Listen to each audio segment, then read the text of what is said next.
설 명절을 맞아서 여러분들과 함께 또 한 번의 신년 예배를 우리가 드리게 됐습니다. 오늘 이 아침 예배를 통해서 연약한 우리의 삶이 더욱 온전히 주님을 바라보고 하나님의 말씀과 그 은혜로 새해 첫 단추를 다시 한번 잘 깨는 그런 시간을 보내시길 바랍니다. 오늘은 무려 4개월간이나 말씀을 함께 묵상하고 나눴던 사사기 설교의 마지막 시간입니다. 우리는 지난해 많은 부족함을 결산했습니다. 내가 조금 더 잘했으면 얼마나 좋았을까. 나름 최선을 다했지만 이런 부분이 부족해. 그러니 새해에는 내가 조금 더 나은 모습으로, 조금 더 좋은 모습으로 살아야지. 여러분, 이 모습이 바로 하나님의 은혜 아래 사는 사람들의 모습일 겁니다. 그런데 이 사사기는 처음부터 끝까지 이런 모습과는 전혀 상반된 모습으로 우리를 실망시킵니다. 뭐 영화를 보다가 보면 이 스토리나 전개의 흐름이 재미가 없네, 따분하네. 그래서 결정적인 얘기는 언제 나오는 거야? 나중에 조금 지나면 좀 재밌어지려나 하고 봤는데 끝까지 우리를 배신해서 이 영화 정말 완전히 망했다. 잘 괜히 봤다. 이게 이런 스토리나 영화들이 있죠. 사사기가 그래요. 사사기의 전개가 그래요. 그냥 처음에 그냥 뭔가 단추를 이상하다, 잘못 깨었나 보다 싶었는데 조금 그래도 나아지겠지. 그래도 나아질 거야. 마지막엔 뭔가 반전이 있겠지 했는데 반전은커녕 한 번 나빠진 그들의 삶이 계속해서 나빠지더니 마지막엔 정말 그야말로 도저히 봐줄 수 없는 이 사사기 성경을 읽고 그냥 그것으로 딱 끝나버리면 그냥 마음속에 어떤 허무함과 찝찝함과 어떤 꿀꿀함이 밀려오는 그런 구조의 성경입니다. 사사기는 두 개의 아주 요상한 이야기로 마무리가 된다고 지난주에도 말씀을 드렸죠. 한 개의 이야기가 지난주에 나눴던 미가의 가정 이야기. 그것은 사사시대 한 개인의 종교적인 타락에 대해서 이야기한 것이라면, 오늘은 당시의 종교 지도자 중에 한 사람이었던 레위 사람의 이야기, 이 레위 사람의 도덕적인 타락에 관한 이야기로 시작돼서 그 과정이 얽히고 설켜서 정말 걷잡을 수 없는 지경에까지 이르러서 그 한 사람의 이야기가 이스라엘 전체를 내전 상태에 빠뜨리고 한 지파가 거의 멸망당하다시피 하는 그런 엄청난 이야기로, 그래서 이스라엘이 거의 붕괴 직전에 이르게 된다는 그런 이야기를 다루고 있습니다. 사사기 기자는 지난주 미가의 이야기에서 17장 16절에서 똑같은 이야기를 하고 있습니다. 그때 이스라엘의 왕이 없었으므로 사람이 각기 자기의 소견에 옳은 대로 행하였더라 라고 그랬는데, 오늘 마지막 결론에 해당되는 21장 25절 말씀도 똑같은 이야기를 하고 있습니다. 그때 이스라엘의 왕이 없었으므로 사람이 각기 자기의 소견에 옳은 대로 행하였더라. 그러니까 이스라엘이나 그 개인이나 그 가정이나 그 모든 삶의 이 요상한 스토리와 이야기들의 근본적인 가장 결정적인 원인과 이유는 바로 하나님이 왕이 아니시고 각기 자기의 옳은 대로, 자기의 옳은 자신의 개똥 철학대로, 인생의 철학대로 살아가다가 이런 꼴이 나고야 말았다라고 하는 것을 우리에게 말씀하고 보여주고 계십니다. 그래서 이 이스라엘의 이 사사기의 마지막 이야기는 이 이스라엘의 엄청난 가치관의 혼돈이 왔다는 겁니다. 자기의 개인의 소견에 옳은 대로 행한 그 결과의 첫 번째는 바로 가치관의 혼돈이 왔다는 것입니다. 자, 레윈의 어떤 첩에 관한 이야기에서부터 시작됩니다. 일단은 레윈에게 첩이 있었다는 것 자체가 안타까운 일인데, 근데 그 첩이 또 뭔가를 잘못을 저지르고 자기 아버지의 집으로 도망을 쳤답니다. 그리고 얼마간의 시간이 흐른 후에 레위인은 그 아버지 집으로 뛰쳐나간 여자를 찾아 나섭니다.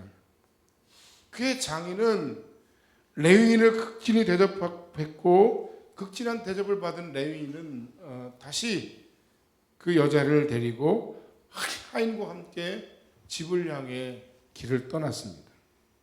그리고 여부스, 오늘날의 예루살렘쯤 이르렀을 때 그 하인이 여기쯤이 좋겠습니다. 오늘 밤 이곳에서 여장을 푸시죠 라고 얘기했습니다. 하지만 이 레위인은 아니다. 여기가 아니라 우리가 가야 할 것은 저 베냐민 지파 사람들이 모여있는 기브아라고 하는 마을에 가야 되겠다. 왜냐하면 예루살렘, 즉 여부스는 아직 그들의 수중의 도시가 아니었고 셈족이 다스리고 있는 그런 지역이었기 때문이기도 했습니다. 위험을 피해서 동족에게로 가겠다, 또는 동족에게 가면 조금 더 나은 대접을, 환대를 받겠지 하는 그런 마음의 기대가 있었는지 모르겠습니다. 그러나 이 레위인 일행이 베냐민 지파 기브아라고 하는 곳에 들어갔지만 그 어느 누구도 이 레위 사람에게 방을 내주지 않았습니다.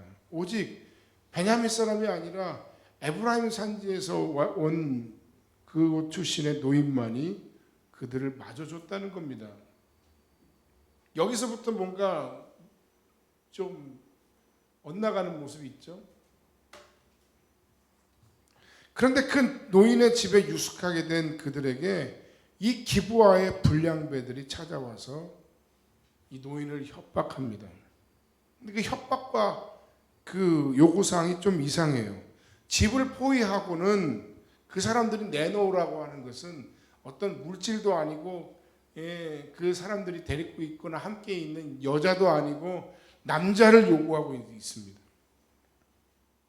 그 남자, 그와 관계를 해야 되겠으니 내놓으라는 겁니다. 동성 강간을 하겠다, 이런 뜻입니다. 이 지금의 이 본문의 상황은 창세기에 나와 있는 소돔과 고모라의 상황과 아주 비슷한, 거의 같은 내용의 일입니다. 그런데 그때 이 일을 만류하는 노인이 일을 처리하는 방식이 굉장히 또 이상합니다. 불량배들에게 그런 일을 절대로 저 사람에게, 저 레위인에게 하지 말아달라라고 간곡하게 간청을 하면서, 그런데 그 뒤가 또 이상해요.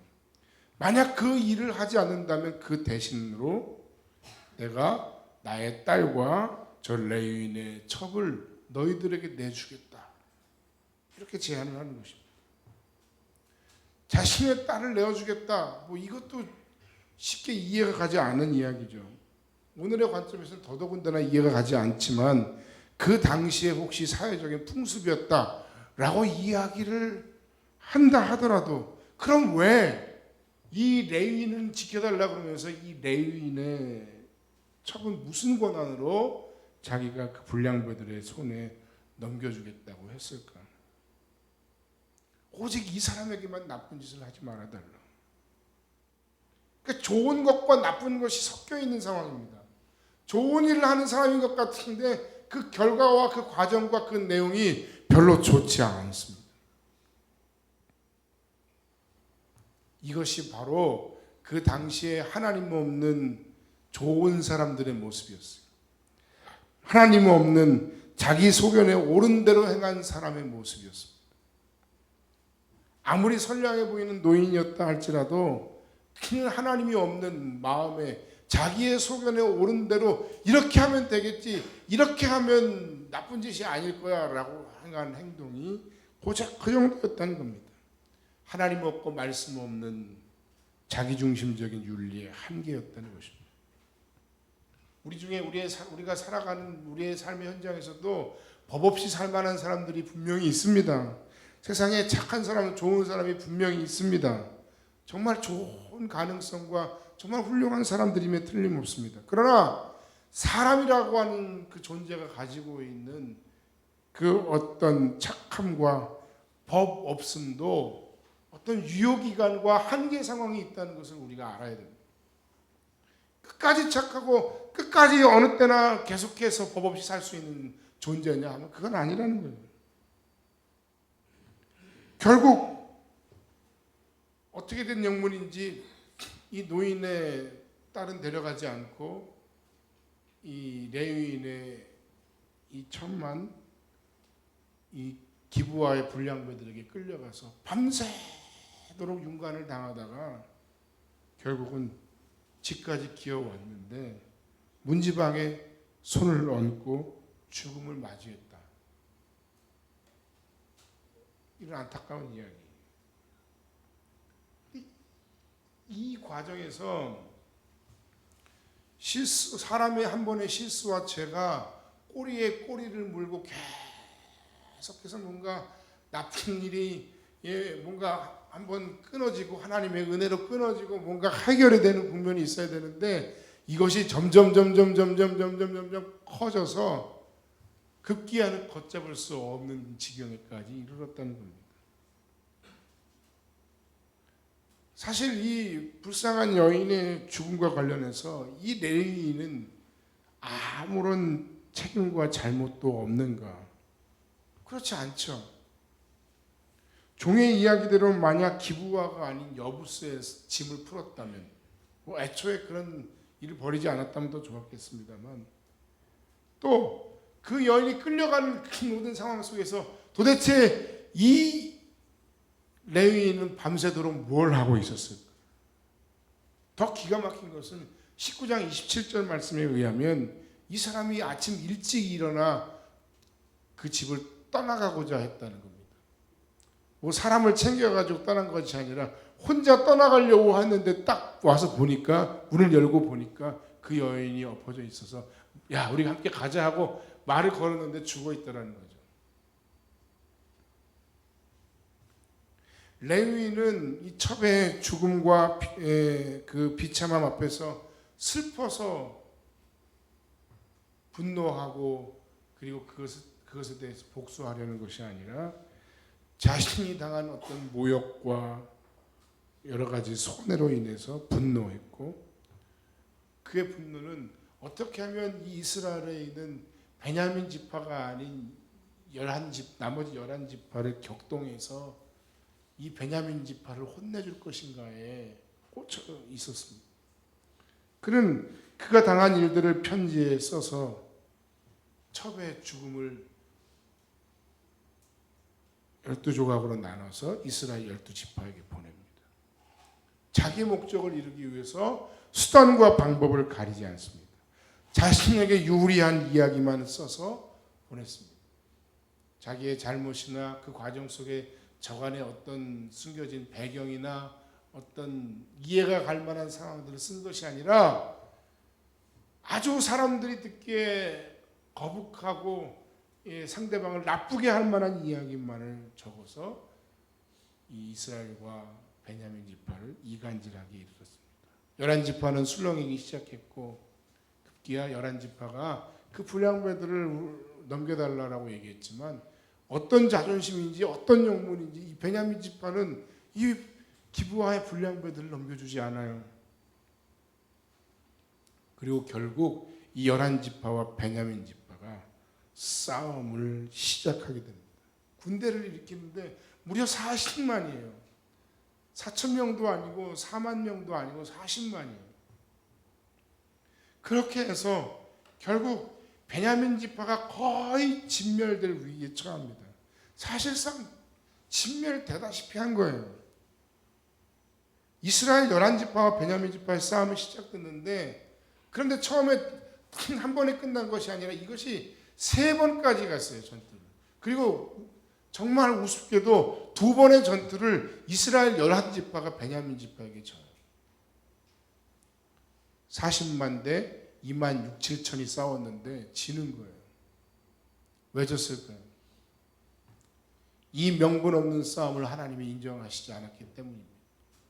그리고 결국 급기야 3번째에 이르러서 쪽수의 힘에 의해서 결국 이스라엘이 베냐민을 공격하고 그 공격이 성공했는데 얼마나 잔인하게 복수를 했는지 모릅니다. 얼마나 무참하게 그 전쟁을 치러냈는지 모릅니다. 결국 이 2만 6, 7천 명 중에서 600명만이 목숨을 건져서 광야로 도망했고, 그리고 나머지 그 베냐민 지파에 있었던 수많은 여자들, 짐승, 아이 할 것 없이 다 죽었어요. 딱 600명만 남긴 거예요. 그것도 남길래야 남긴 게 아니라 건장한 용사 600명이 광야로 숨어 들어가서 살아남는 겁니다.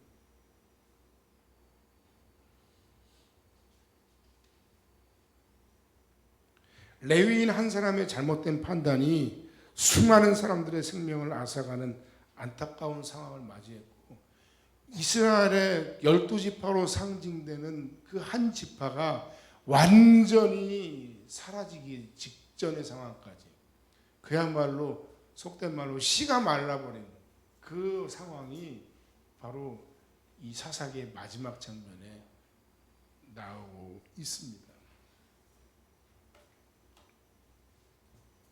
자, 오늘 우리가 함께 읽은 이 본문 말씀 21장 1절 이하의 말씀의 내용이 바로 그런 내용입니다. 전쟁이 끝난 후에 이스라엘 백성들이 미스바에 모였습니다. 그리고는 뭐라고 얘기하냐면 자신들의 자녀들을 절대로 베냐민 사람들에게 보내지 않겠다. 자신들의 딸들을 절대로 그들에게 보내서 그들과 혼인하지 않게 하겠다라고 맹세를 했습니다. 하지만 한 지파가 다 진멸되다시피 하게 된 그 결말 앞에 이 사람들의 마음 가운데 뭔가 미안한 마음이 들기 시작했습니다. 분명 필요 이상의 폭력이 가해졌고 그에 대한 양심의 가책이 그들에게 조금 생겼습니다. 어떻게 하지? 어떻게 하면 이 베냐민 지파를 다시 회생시킬 수 있을까? 이제 남은 베냐민 사람은 용사 600명 뿐인데, 문제는 자신들의 딸들을 이들에게 줄 수 없기 때문에 베냐민 사람들은 이제 회상이 불가능하다는 거예요. 어떻게 그런 일이 있겠냐 하지만 실제로 그런 일이 일어나고 자행되었다는 겁니다. 자신들은 자신들의 딸들을 이 베냐민 사람들에게 절대로 줄 수 없다고, 만약에 주게 되면 하나님의 저주가 임할 거라고 저주를 하고 맹세를 해놓은 상황이었다는 거예요. 그래서 우리가 읽은 이 21장 1절로 7절까지의 말씀, 혹은 그 21장 1절부터 24절까지의 말씀은 정말 이스라엘 지파가 할 수 있는, 아니 우리가 인간사에서 볼 수 있는 모든 인간 정치의 온갖 추잡함을 다 볼 수 있는 대목이에요. 그들이 그래서 베냐민 희생 프로젝트라고 해서 벌린 그 일이 두 가지 일이 있어요. 한 가지는 무엇인가 하면 야베스 길르앗이라는 곳을 또 진멸합니다. 여러분, 성경에 이런 잔인한 이야기들이 나와요. 어떻게 이런 일이 있을 수 있지? 하는 이야기들이 성경에 나와요. 5절 말씀에 보면 자신들과 함께 뜻을 모아서 군사행동을 하지 않았던 사람들이 색출하기 시작합니다. 이것도 그들이 못돼 먹은 그 망할 맹세를 지키기 위해서. 그래서 색출된 사람들이 누구냐면 바로 야베스 길르앗이라고 하는 곳의 사람들이었습니다. 그 결과 이스라엘은 어떻게 하면 베냐민 사람들을 살려주지? 우리가 너무 심한 폭력을 행했네? 라고 이야기하면서 그 후속 조치로 행한 일이 야베스 길르앗을 진멸한 것입니다. 이유가 있었어요. 아주 굉장히 정치적인 이유가 있었어요. 그 이유는 바로 이미 말씀드린 대로 베냐민 지파를 살리기 위한 것이었다는 거죠. 그들은 이스라엘 백성들 가운데, 군사들 가운데 가장 용맹한 군사 12,000명을 보내서 남녀노소를 가리지 않고 야베스 길르앗 사람들을 다 죽여버립니다. 그리고 그 야베스 길르앗에서 처녀 400명을 생포해서 데리고 옵니다. 이제 그들이 정한 목표만큼의 전쟁이 끝났습니다. 이 전쟁이 끝난 후에 이스라엘은 광야에 숨어있는 베냐민 지파 600명에게 사신을 보내서 평화를 선언합니다. 그리고 야베스 길르앗에서 잡아온 처녀 400명을 보냅니다. 왜요? 자신의 딸들은 줄 수 없기 때문에. 자신의 딸들을 주면 저주가 임할 것이라고 스스로 선언했기 때문에. 그래서 야베스 길르앗의 사람들을 죽이고 그곳에서 잡아온 처녀 400명을 베냐민 사람들에게 주어 짝을 맺게 했다는 겁니다. 그런데 여기서 끝나지 않아요. 이 베냐민 회생 프로젝트 두 번째가 있는데 오늘 우리가 읽은 내용이 바로 그 내용이에요. 아직 200명이 부족한 거예요. 광야에 숨어들었던 베냐민 지파 600명 중에 400명은 야베스 길르앗의 처녀들을 400명을 보내서 해결이 됐는데 아직 200명은 해결이 되지 않은 거예요. 굉장히 인간적입니까? 너무 어이가 없지 않습니까? 자신들의 자녀를 주지 않겠다 맹세한 것 때문에 그 나머지 부족한 200명의 처녀를 어디서 구해야 되는데 어떤 방법이 있을까? 어떻게 하면 될까? 궁리하던 그들이 실로라는 곳에서 해마다 여호와를 위한 축제가 벌어지고 있었는데 베냐민 지파에게 이렇게 얘기하는 겁니다. 너희들은 그 실로 부근의 포도원에 숨어 있다가 그 실로에서 하나님 여호와를 위해 춤을 추고 있는 여자들이 있으면 한 명씩 몰래 납치를 해다가 너희 아내를 삼아라. 정말 어이없는 일이 오늘 속된 말로 오늘 우리식으로 얘기하면 공권력에 의해서 지금 자행되고 있는 거예요. 버젓이 자행되고 있는 겁니다. 그렇게 200명의 처녀를 베냐민 지파에게 더 이스라엘은 공급해 줍니다. 맹세 때문에 자녀들은 줄 수 없지만 납치와 강간은 어쩔 수 없는 것이니 괜찮다라는 것이 그들의 정치적인 또는 힘의 논리였던 것이죠. 여러분, 이 사사들의 이야기가 거의 끝나가고 부록처럼 덧붙여진 지난주와 이번 주에 이 두 개의 이야기, 그리고 특별히 그 가운데서 오늘 우리가 함께 읽고 함께 다루고 있는 이 말씀은 도대체 그 이야기의 폭력성과 잔인함을 생각할 때 도를 넘고도 한참 넘었습니다. 이 사사기의 마지막 이야기, 사사기 기자는 아까 처음에 이야기한 것처럼 하나님의 통치가 부재한 가운데 유괴당하고 찢김당하고 죽임당한 여자들의 이야기로 끝을 맺고 있습니다. 정말 안타까운 이야기입니다. 정말 이 사사기의 결말로만 놓고 보면 이스라엘은 정말 쳐다보도 보고 싶지 않은 민족이고 하나님은 도대체 살아계신가 하는 것을 의심할 수밖에 없는 그런 상황의 본문입니다. 먼저 이 이야기는 사사시대만의 이야기가 아니라 오늘 우리가 살고 있는 우리 시대에 우리의 삶의 현장에서도 비록 형태는 다르지만 그 정신은 똑같은 궤를 같이 하는 그런 이야기들로 우리 시대 속에 똑같이 진행되고 역사적으로 반복되는 이야기임을 우리가 볼 수 있습니다. 이 이야기들이 낯설지가 않아요. 개혁되지 않고 불의하고 부당한 힘은 우리 시대에도 역시 우리 시대의 어두움을 그대로 보여주고 드러내고 있고 힘없고 연약한 수많은 인생들은 여전히 불의한 일을 지금도 겪고 당하고 살고 있습니다. 이런 시대, 이런 세상을 사는 우리는 과연 희망을 말할 수 있는가? 사사시대 이후에도 희망이 없어 보여요. 우리 시대도 비슷한 이야기들로 같은 맥락 속에서 별로 희망을 찾기 어려워요. 사사시대의 이 이야기가 이 사사시대의 이야기로 그냥 끝나버리고 만다면 정말 하나님은 정말 살아계신가? 그 시대에 그 사람들에게 어떤 희망을 이야기할 수 있을까? 또한 오늘을 사는 우리들, 비슷한 이야기, 비슷한 상황을 겪고 있는 우리들 역시 우리 시대에 어떤 희망을 우리가 발견하고 찾고 이야기할 수 있을까? 세상은 변화되기 힘들고 하나님의 통치는 멀어 보이고 이럴 때 하나님은 지금 뭘 하고 계시지?